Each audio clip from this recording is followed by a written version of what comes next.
అందరికి నమస్తే. పీసీసీ కొత్త చీఫ్గా మహేష్ కుమార్ గౌడ్కు అవకాశం ఇచ్చింది ఏఐసీసీ పార్టీ అధిష్టానం. ఆయన పార్టీలో సీనియర్ నేత. ఒక్కసారి మధ్యలో టీడీపీకి పోయిండు ఆయన. ఎప్పుడంటే 2004 ఎలక్షన్స్ ముందు 2004 ఎలక్షన్స్ ముందు డి శ్రీనివాస్ను పీసీ చీఫ్ చేసింది అధిష్టానం. నిజామాబాద్ జిల్లా, ఈయనది నిజామాబాదే. డి శ్రీనివాస్తో క్రాక్స్ రావడం, ఎట్లా నిజామాబాద్ అర్బన్ నాకు ఇవ్వరు, ఇంకా డి శ్రీనివాస్కే ఇస్తారన్న ఒక దాంతో ఆయన టీడీపీకి పోయిండు. తెలుగుదేశం పార్టీలో ఒక 6 months ఉన్నాడు. తర్వాత మళ్ళీ ఎలక్షన్ అయిపోయింది. 2004లో కాంగ్రెస్ గెలిచింది. ముఖ్యమంత్రి వైఎస్ రాజశేఖర రెడ్డి అయినరు.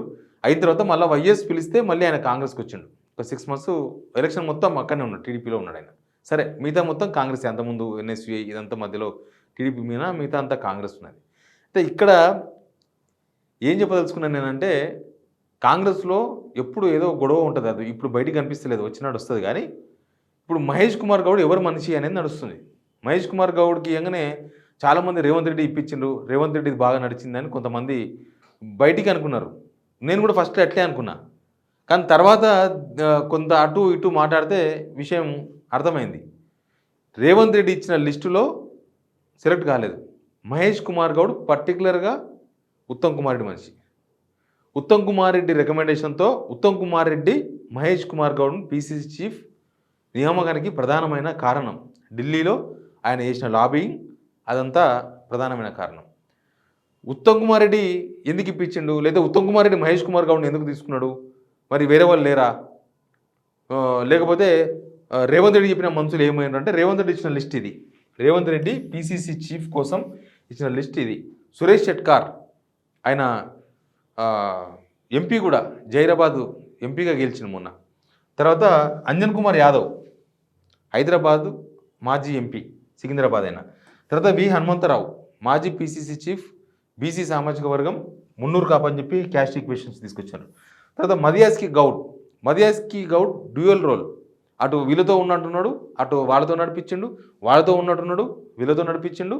ఇట్లా 2 రకాలుగా నడిపిస్తే మదియాస్కి గౌడ్ పేరు కూడా రేవంత్ రెడ్డి లిస్టులో చేర్చిండ్రు. Anyway, Revanth Reddy list out అయిపోయింది.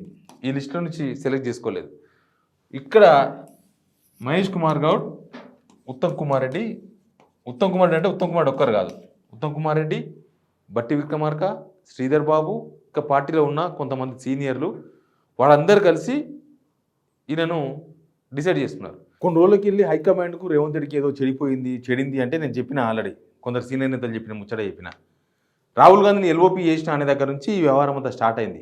రాహుల్ గాంధీ రేవంత్ రెడ్డి కలవక కూడా చాలా రోజులు అయింది. ఢిల్లీ పోయినా కూడా రేవంత్ రెడ్డి రాహుల్ గాంధీని కలవలేదు, అపాయింట్మెంట్ ఇవ్వలేదా, ఈయన అడగలేదా, సమాచారం లేదు. మల్లికార్జున ఖర్గే వరకే లాస్ట్ అయిపోయాడు.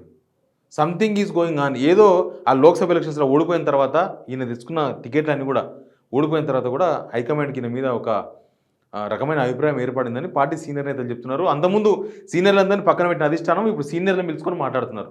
ఏదో సంథింగ్ చేంజ్ నడుస్తుంది. ఇప్పుడు ఈ పీసీసీ ప్రెసిడెంట్ విషయంలో కూడా ఆల్రెడీ మీకు తెలుసు కదా, క్యాబినెట్ లిస్టు రేవంత్ రెడ్డి తీసుకుపోయిన క్యాబినెట్ అంటే మంత్రివర్గం కోసం 6 మంది లిస్టు తీసుకుపోతే పక్కన పడేసిండ్రు. తర్వాత మన నామినేటెడ్ పోస్టుల కోసం ఒక 35 మందో 34 మందో లిస్టు కూడా తీసుకపోతే దాన్ని మొత్తం తీసి పక్కన పడేసి మళ్ళీ మొత్తం మిక్సింగ్ చేసి మళ్ళీ కొత్త లిస్ట్ ఇచ్చారు. ఇట్లా ఏదో నడుస్తుంది. ఇప్పుడు పీసీసీ చీఫ్ విషయంలో ఆ విషయం బయటపడింది.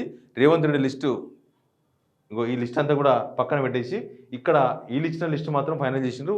మహేష్ కుమార్ గౌడ్కు పీసీసీ చీఫ్ పదవి రావడానికి అతి ముఖ్యమైన కారణం. దీనికి ఒక రీజన్ ఏంటంటే, ఏంది అసలు ఎవరైతే ఉంది పీసీసీ చీఫ్, కాంగ్రెస్ వాళ్ళే కదా అని అనొచ్చు. కాంగ్రెస్ వాళ్ళే, కానీ ఇక్కడ జరిగే విషయాలు ఢిల్లీకి చేరవేసే అవకాశం ఉండకూడదు అనేది రేవంత్ రెడ్డి ప్లాన్. ఇక్కడ జరిగేవి ఇక్కడనే ఉండాలి, మనం చెప్తే వినాలి, మనం మేనేజ్ చేస్తే మేనేజ్ కావాలి, అంతవరకే ఉండాలి. కానీ ఇక్కడ దగ్గిన ఇవ్వడం, తుమ్మిన తీసుకుపోయి ఢిల్లీ దాకా టకటక రిపోర్ట్లు ఇవ్వడం అనేది కాంగ్రెస్లో ఒక సాంప్రదాయం. కాబట్టి మన మనిషి అనేతోడు ఉంటే, మనం రికమెండ్ చేసిన వాళ్ళు, మనం తీసి పెట్టుకున్న వాళ్ళు ఉంటే మనం ఏం చేసి నడుస్తుంది అనేది రేవంత్ రెడ్డి ఒక ప్లాన్ ఉండే. బట్ సీనియర్స్ ఏమో లేదు అసలు ఇట్లా ఉండాలి, ఇట్లా ఉంటే అసలు ఏం జరుగుతుంది, ఇక్కడ వ్యవహారాలు ఏంది, ప్రభుత్వం ఏంది, సర్కార్ ఏంది, వీళ్ళేంది, వాళ్ళేంది, ఢిల్లీకి ఎప్పుడప్పుడు తెలవాలంటే ఒక లాయలిస్ట్ కావాలని చెప్పి మహేష్ కుమార్ గౌడ్ను ఎంకరేజ్ చేసిన వాళ్ళు. ఎనీవే, రేవంత్ రెడ్డి విషయంలో హైకమాండ్ తీవ్ర అసంతృప్తి ఉందన్న విషయం మరొకసారి బయటపడ్డది ఈ విషయం ద్వారా. Please subscribe signal TV.